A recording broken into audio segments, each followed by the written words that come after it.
Blake Lively's team cites this new Miller case that came out on March 9th, 3 days ago. And in my opinion, it's not as helpful as they frame that to be in their little letter there. There was a particular procedural error that occurred in Miller that is not at issue here. So from my brief understanding of the facts of this, there was like a discrimination race-based claim, and the defendant filed a motion for summary judgment. But then inside that motion, there was the argument that actually you don't even have to look at all this evidence in the motion for summary judgment.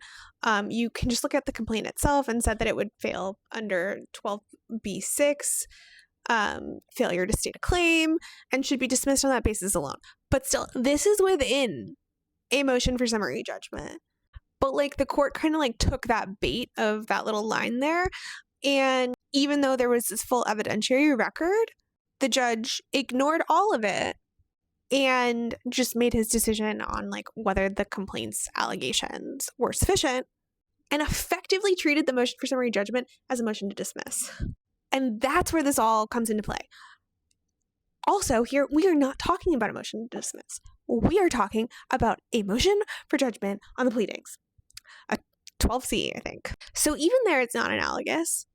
But what the court was basically saying in Miller was like, okay, the lower court took a motion for summary judgment and decided it as if it was a motion to dismiss, which was not what was being asked of the court. That's the problem.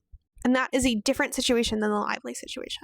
So I absolutely think the Wayfair parties will distinguish that. They're going to say it's like factually and procedurally distinguishable from Miller because of that. Then they're going to go, we also filed a 12C motion on the pleadings, which happens later than a motion to dismiss and was allowed at this time.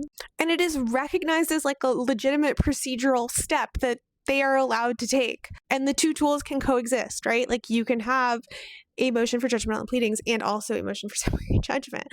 That's a thing. That's why there's civil procedure rules and they allow for them. And this was all part of the docket. And just because they used it doesn't mean it's like improper.